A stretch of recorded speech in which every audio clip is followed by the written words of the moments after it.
Welcome back to the deep dive. This is where we condense all that complex source material, stack it up for you, and give you the essential truth in minutes. Today, we're on a pretty crucial mission, figuring out what it really means to be safe and also well-informed living in Toronto. It's a huge city, lots going on. We've looked at three very different kinds of sources. We've got the legal guides on worker safety, super specific corporate reports from a major public institution, and then the community side data on street safety and, yeah, the tough realities of the cost of living. That's exactly it. We're aiming for more than just, isolated facts. It's about painting a layered picture. We're looking at safety through three lenses, really. The legal system, what guarantees your rights at work. Then the corporate system, specifically how the TTC, the Transit Commission, manages its risks day to day. And finally, the bigger social and financial world of the city itself. Connecting these helps you get past the headlines, gives you hopefully some real insight. Okay, let's dive in then. Starting with that legal foundation, the bedrock, really. The Occupational Health and Safety Act. OHSA, this is the big provincial law, sets the stage for safe workplaces right across Ontario. It applies to almost everyone. Right? Workers, supervisors, employers, owners, constructors, pretty much the whole chain. And the core philosophy, this is fundamental, is the internal responsibility system, the IRS. The IRS. Okay, internal responsibility. What does that actually look like on the ground? It means everyone, and I mean everyone in the workplace, has a role in safety. Doesn't matter your title. From the newest person spotting a hazard to the CEO. But, and this is a big but, the law puts the greatest responsibility squarely on the employer. They're the ones who have to establish, promote, and make sure that IRS is strong and actually works. Got it. And for workers in Ontario, you mentioned rights. These sound critical. You need to know these cold three essential rights. What are they? Absolutely critical. First, the right to know about hazards, get the right training, proper supervision. That's number one. Okay, no me. Second, the right to participate, to be involved in solving safety problems, usually through joint health and safety committees or representatives. Right, so you have a voice. Exactly. And third, maybe the most powerful one, the right to refuse work. If you genuinely believe the work is dangerous to you or dangerous to someone else, you can refuse. Wow. That includes things like workplace violence, too. Yes, that's explicitly covered. It's a legal backstop. Many workers just aren't aware they have. That's powerful. And you mentioned employer accountability. The Act gets specific about supervisors, too. Very specific. Employers can't just appoint anyone. They have to appoint competent persons as supervisors. And competent has a legal definition here. It does. The Act spells it out.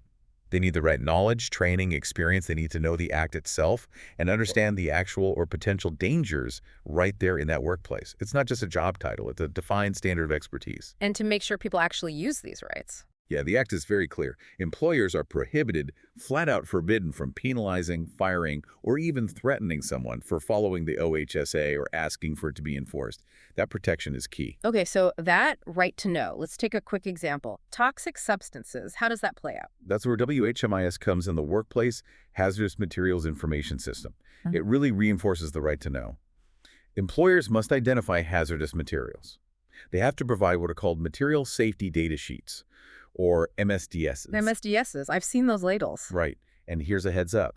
Those MSDSs, they expire 3 years after they're published. And employers have to provide very specific training on the labels, the data sheets themselves, how to handle the stuff safely, and what to do in an emergency. It's non-negotiable. It's about prevention. Okay, so that's the legal mandate. Strong stuff. Now, how does an organization like the TTC, which is huge, public, very visible, how do they actually do this stuff day to day? Yeah. Well, they have a structured system. Their Safety, Health and Environment Management System, or SH&E, it's built on that classic continual improvement cycle. Plan, do, check, act, standard practice for managing complex risks. And looking at their recent performance, their 2024 review, what does that tell us? Anything surprising? Yeah, there are definitely some concerning trends. On the employee health side, while the really serious injuries, the lost time injury rate, is stable, there's an unfavorable upward trend in what's called the no lost time injury rate, NLTIR. Hang on, no lost time injuries are going up? That sounds backwards. Why? It does seem counterintuitive, right? Yeah. But the report breaks it down. That increase is being driven by three specific things: acute emotional events, collisions, and threats against staff. So not necessarily physical injuries keeping people off work long term, but things reflecting, a rougher environment. Psychological impacts. Exactly. It points towards a shift. Maybe less about traditional physical hazards and more about psychological and social risks bleeding into the workplace. It suggests the safety climate for employees is getting worse, even if major physical injuries aren't climbing. And what about the public, the passengers? Similar picture, unfortunately. The overall collision rate is trending up unfavorably over 5 years. And the main driver there seems to be what they categorize as not preventable bus collisions. Not preventable. Interesting phrasing. It is.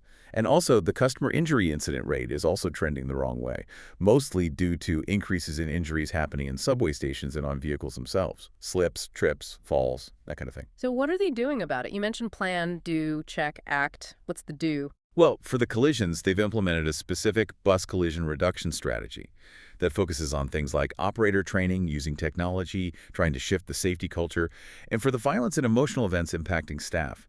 They're reviewing their corporate program on workplace violence and trying to implement recommendations around psychological health and safety. Continuous review, they say.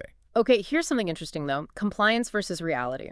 The sources show that in 2024, the TTC dealt with the Ministry of Labor 87 times. That resulted in 11 formal orders. Plus, they had orders from Toronto Fire Services.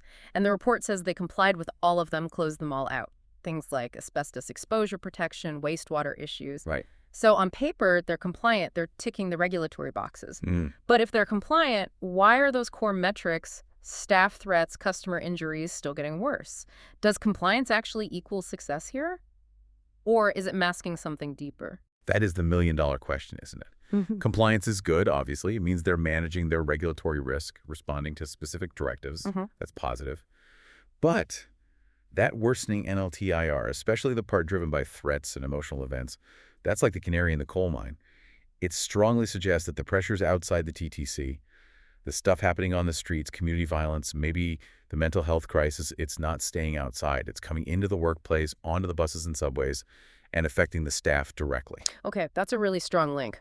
The internal strain reflecting external problems, which perfectly bridges us to the next layer, community well-being.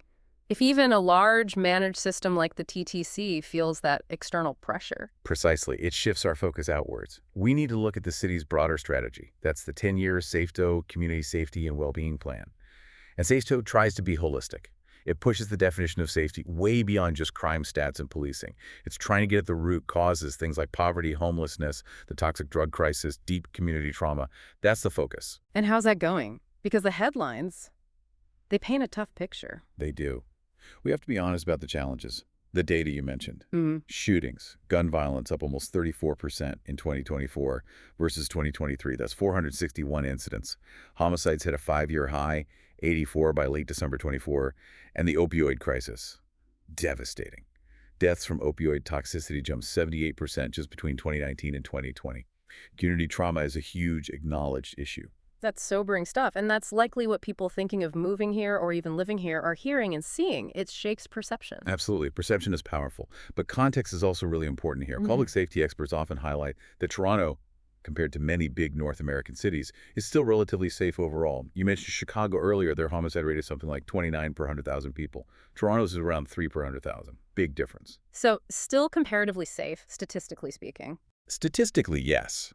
But that doesn't minimize the impact of the violence that is happening and the rise in awareness. A lot of that is amplified by social media. Every brazen incident gets instant, widespread visibility now, which definitely fuels anxiety. Okay, so we've touched on legal safety nets, operational safety challenges, community safety and context. Now let's get really practical for you, the listener, the financial side, the cost of living reality check. Let's talk money. Say you land a job, typical starting salary, maybe $70,000 gross. Sounds okay, right? On paper, yeah. But after taxes, CPP, EI, all the deductions, you're realistically looking at maybe $53,000 take home annually. About $4,400 a month, give or take. Exactly. Now, factor this in. Average rent for a one-bedroom apartment in Toronto, around $2,300 a month right now. Oof. Yeah. Oof is right. That single cost, just rent, can eat up close to 60% of your net pay. That figure, that 60%, that's the kicker. That's the biggest hurdle to feeling financially stable, especially when you're new. It dictates everything else. Totally. It forces your housing strategy. So based on the sources, what's the advice? How do you actually make it work? How do you get the best bang for your buck? Okay, housing strategy first. Living alone. Possible in maybe a studio or a bachelor, but it'll be tight, really tight. Roommates are incredibly common for a reason. Yeah. Cuts costs dramatically and honestly can be good socially when you're new to the city. And the key thing to look for. Rent control. Look for buildings that were first lived in before November 15, 2018. Those units have limits on how much the rent can increase each year. Newer buildings don't have that cap. Big difference long term. Crucial tip. Okay, what about other big costs? Fixed costs. Phone and internet. Get ready for sticker shock if you're coming from, say, Europe. It's often cited as way more expensive here. Lack of competition, basically market oligopolies keep prices high. So hunt for deals, smaller providers. Exactly. Don't just go with the big names automatically. Check out providers like FizzMobile, TechSavvy, there are others. Do your homework. It can save you real money every month. Good advice. And finally, activities and food. Gotta live a little, right? But affordably. Absolutely. Your secret weapon here. Seriously, the Toronto Public Library card. It's free if you live, work, or go to school in the city. And it's not just for books anymore. Not at all. They have programs where you can get free passes to major attractions, like the AGO, the Art Gallery of Ontario, which is already free for under 25s living in Ontario, by the way, but also sometimes passes for the ROM, the zoo. Check their website. It's amazing. Fantastic. And food. Groceries add up fast. They do. Cooking at home is your best friend financially. And where you shop matters. Skip the fancy downtown grocery chains for your staples. Hit up places like No Frills Food Basics. Or explore ethnic grocery stores. East Chinatown, Kensington Market, places like Lucky Moose on Dundas. Often much better prices on produce, meat, pantry staples. Great practical tips. Okay, wrapping this up. This has been a really wide-ranging deep dive. We covered the legal certainty, those worker rights under the OHSA. We looked at the TTC's operational performance managing risks, but facing increasing strain, especially from those external pressures. And then the broader community challenges. Yeah. Safety perceptions versus stats, and that very real financial squeeze. Yeah, and the connecting thread seems to be this idea of continuous improvement, whether it's a corporate system like the TTC's SH&E or a community plan like SafeTow. The success stories that get mentioned, like revitalization efforts in Regent Park, they always seem to come back to fostering community ownership, getting people involved, building social cohesion. That seems key to tackling those deep-root causes of violence and trauma. Community ownership. Interesting phrase. It is. And it leads to one last thought, sort of a challenge for you, the listener, to chew on. Think about this. The Ontario Workplace Safety System, the OHSA, it relies heavily on that internal responsibility system, right? Where every single worker has a legally mandated duty to help keep the workplace safe. Now, SAFE2 is right, and true community safety and well-being in the city also depends on that same kind of idea on community ownership. Then what specific actionable steps must you as an individual take outside of your job? What's your role in actively participating in the community safety and well-being system? Answering that for yourself, well, that's where the real deep dive begins.